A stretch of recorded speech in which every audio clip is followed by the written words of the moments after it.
যেতে বলছেন ঘোড়া চল, ঘোড়া চল, ঘোড়া চল। ঘোড়া যেন আর সামনের দিকে বাড়ছেন না। আবার বলছেন ঘোড়া চল, ঘোড়া সামনের দিকে যায় না।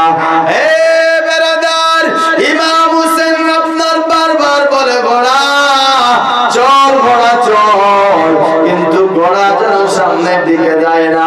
ইমাম হোসেন বলেছিল ঘোড়া ব্যাপারটা কি একবার বলো না, তুমি সামনের দিকে কেন যাচ্ছ না? ঘোড়া বলেছিলেন আকা আকা হুসাইন, কেমন করে আমি সামনের দিকে যাব একটুখানি বলেন না। আপনি বলছেন যান, কিন্তু আপনি একবার আমার পায়ের দিকে তাকান।